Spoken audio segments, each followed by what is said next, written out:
ስር የሰደደ ራስ ምታት ወይም ደግሞ ማይግሬን የምንለው ማለት ነው። የሱ ተጠቂ ናችሁ? እንግዲያውስ ይህ ቪዲዮ ለእናንተ ነው። ሰላም ጤና ይስጥልኝ። ሲስተር ቤተልሔም ነኝ። ለዚህ ቻናል አዲስ የሆናችሁ ሰዎች ቻናሉን ሰብስክራይብ ማድረግ እንዳትረሱ። በዛሬ ቪዲዮ ይዤላችሁ የመጣሁት ማይግሬን እያስጨነቃችሁ ያላችሁ ሰዎች እንዴት እንደሚከሰት ስለሱ አንዳንድ ነገር እነግራችኋለሁ ማለት ነው።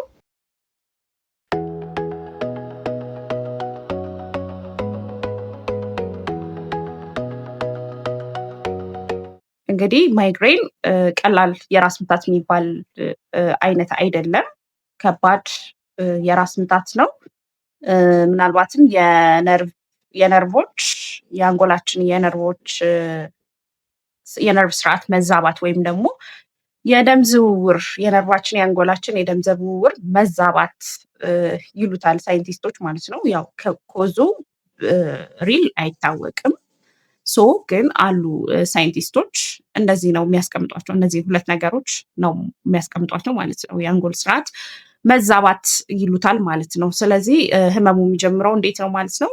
ሀፍ ሳይድ ከፍሎ ይጀምራል ማለት ነው። በአንድ ሳይድ ብቻ ከፍሎ ይጀምርና ወደ ውጋት እና ወደ ከባድ ህመም ይሄዳል ማለት ነው። ላይክ ትሮቢንግ አይነት ፔን ወደምንለው ይሄዳል ማለት ነው። እንግዲህ ማይግሬን ብዙ አይነት ትሪገሮች አሉት ወይም ደግሞ ብዙ ነገሮች አሉት። እሱን ማይግሬን እንዲመጣብን አግራቤት የሚያደርጉ ብዙ ነገሮች አሉ። ከነዛ ነገሮች አንደኛው የሆርሞን ለውጥ ነው። ሆርሞናችን ይለዋወጣል። በተለይ ሴቶች ላይ የወር አበባ ላይ ስንሆን፣ በእርግዝና ኬዝ፣ ሜኖፖዝ ስንገባ ወይም ደግሞ ስናርጥ ያሉ የሆርሞኖች መቀያየር ኢስትሮጅን ሆርሞን መለዋወጥ እሱን ሊያመጣው ይችላል። ማይግሬንን ሀፕን ሊያደርግ ይረዳዋል ማለት ነው። ሌላው አንዳንድ ምግቦችና መጠጦች አሉ ካፌን የበዛባቸው አልኮል መጠጦች፣ እንዲሁም ደግሞ ቺዝ በጣም ጨዋማ የሆኑ ላይክ እንደ ቺዝ፣ ሌላው ደግሞ አስፓርቴ የሚባል ሰው ሰራሽ ማጣፈጫ ያላቸው ምግቦች አሉ። እነዚህ ሁሉ ለኬዙ አሪፍ እንትን ናቸው ማለት ነው። ትሪገር ያደርጉታል ወይም ደግሞ አግራቤት እንዲሆን ነው የሚያደርጉት ማለት ነው። ሌላው ስትረስ ነው፣ የአይምሮ ውጥረት የምንለው ማለት ነው። ስትረስ ያለብን ሰዎች ለዚህ በሽታ እንጋለጣለን። ማይግሬን ሊከሰት ይችላል ማለት ነው። ምክንያቱም በጣም አይምሯችን ስለሚወጣጠር። ሌላው ደግሞ የአካባቢ ለውጥ ነው። አካባቢያችን ላይ በፊት ከነበረን አካባቢ ስንለውጥ በጣም ከፍተኛ ድምፅ ያለበት አካባቢ፣ ከፍተኛ ብርሃን ያለበት አካባቢ፣ በጣም ደግሞ የሚከረፋ ወይም ደግሞ የሚሸት ጠረን ያለበት አካባቢ ከሆነ የቀየርነው ያን ማይግሬናችንን ሊያስነሳብን ይችላል ማለት ነው። ሌላው የእንቅልፍ መዛባት ነው። እንቅልፋችን የተስተካከለ ካልሆነ፣ በጣም ምንተኛ ከሆነ አንድ ሰው በአማካኝ በቀን ውስጥ በ24 ሰዓት ውስጥ 8 ሰዓት መተኛት አለበት። ከዛም ሲያንስ ከዛም ሲበዛ የሚመጡ ችግሮች አሉ እና የእንቅልፍ መዛባት፣ ትክክለኛውን የእንቅልፍ ሰዓት አለማግኘት በራሱ ማይግሬንን ሀፕን እንዲያደርግ ሊያደርገው ይችላል ወይም ደግሞ ትሪገር ያደርገዋል ማለት ነው። ሌላው ምንድነው? የአየር ሁኔታ መለዋወጥ። በጣም ከፍተኛ ሙቀት ከሆነ እንደገና የአየር ግፊታችን መለዋወጥ ሲጀምር እሱም ማይግሬናችንን ሊያባብስ ይችላል ማለት ነው። ሌላው ምልክቶቹ ምንድናቸው ስንል ራስ ምታቱ ከመጀመሩ በፊት ወይም በሚጀምርበት ወቅት ብዙ ምልክቶች አሉት ማለት ነው። ምክንያቱም አንደኛው ምንድነው? በአንድ የራስ ክፍል ላይ ብቻ የሚሰማ ከፍተኛ ውጋት አለው። በአንድ የራስ ክፍል ማለት በዚህኛው ሳይድ ሊሆን ይችላል ወይም ደግሞ በዚህኛው ሳይድ ሊሆን ይችላል። በአንድ ክፍል የሚሰማ ኃይለኛ ውጋት ይኖራል ማለት ነው። ሌላው ሁለተኛው ነገር ምንድነው? ለብርሃንና ለድምፅ በጣም ሴንሲቲቭ መሆን። ብርሃን ሲታይ ወይም ደግሞ ድምፅ በጣም ከፍተኛ ድምፅ ሲሰማ በጣም የመረበሽ አይነት ስሜት ይኖራል። በጣም መዝለፍለፍ ምናምን ሁላ ሊኖር ይችላል ማለት ነው። ሌላው ማቅለሽለሽ፣ ማስመለስ፣ እነዚህ ሁሉ ምልክቶቹ ናቸው ማለት ነው የማይግሬን። ሌላው ኦራ የምንለው ነገር አለ። ላይክ እንትኑ ራስ ምታቱ ከመጀመሩ በፊት የሚታዩ የእይታ መለዋወጦች ማለት ነው። ላይክ ልክ እየጀመረን ሊሆን ይችላል ኃይለኛ የሆነ የብልጭታ መስመር ወይም ደግሞ እንደዚህ እንደ ብልጭታ እንደ መብረቅ አይነት አይናችን ላይ የሚታይ ከሆነ እሱ በጣም ከባድ ደረጃ ሲደርስ ነው ማለት ነው። እና መፍትሄው ምንድን ነው ስንል ማይግሬንን ያው ሙሉ በሙሉ የሚያጠፋ መድኃኒት የለም። ግን ህመሙን ለመቆጣጠር እና ድግግሞሹን ደግሞ ለመቀነስ አሉ ድግግሞሽን ለመቀነስ ማድረግ የሚቻሉ ነገሮች አሉ። አንደኛ በቤት ውስጥ ማድረግ የምንችለው ነገር አለ። ጨለማ እና ጸጥ ያለ ቦታ መምረጥ ያስፈልጋል። ውሃ በደንብ በበቂ መልኩ መጠጣት ያስፈልጋል።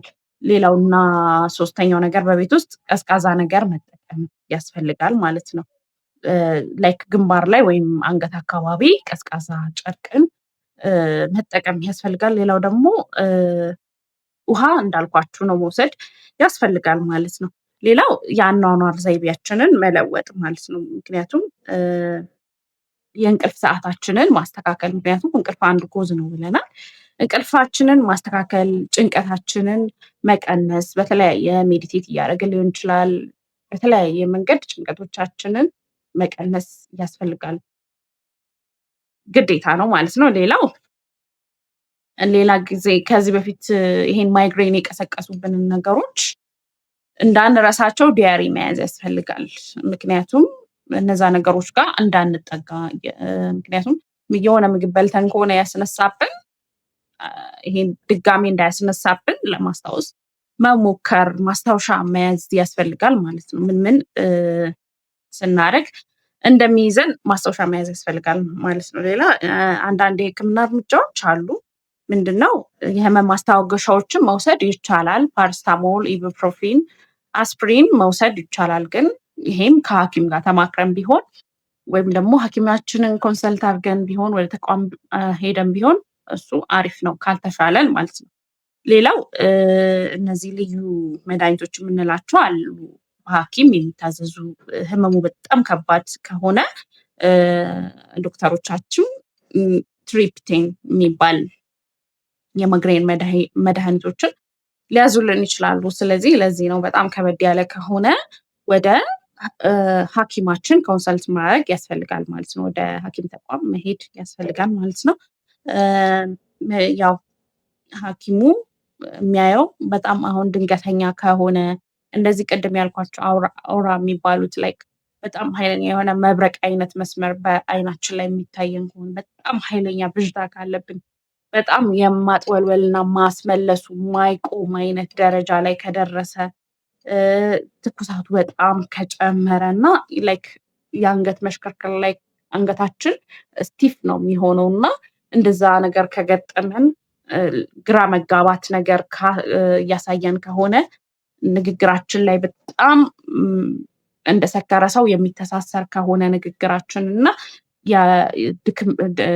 መድከም በጣም ፋቲግ መሆን ሲደክመን እነዚህ በጣም ሲሪየስ ጉዳዮች ስለሆኑ ወደ ሐኪም መሄድ ያስፈልጋል ማለት ነው። እና በእንደዚህ መልኩ ማይግሬናችንን ማስታመም እንችላለን። ራሳችንን መጠበቅ እንችላለን ከማይግሬን ተከታታይ ጊዜ እንዳይመጣብን እነዚህን ነገሮች በጥንቃቄ ማየት ያስፈልጋል ማለት ነው። ቪዲዮን ከወደዳችሁት ላይክ አድርጉ። ለዛሬ ይዤላችሁ የመጣሁት ርዕስ ይሄን ይመስላል። በሌላ ተመሳሳይ የጤና መረጃ እስከማገኛችሁ ድረስ ሰላም ሁኑ።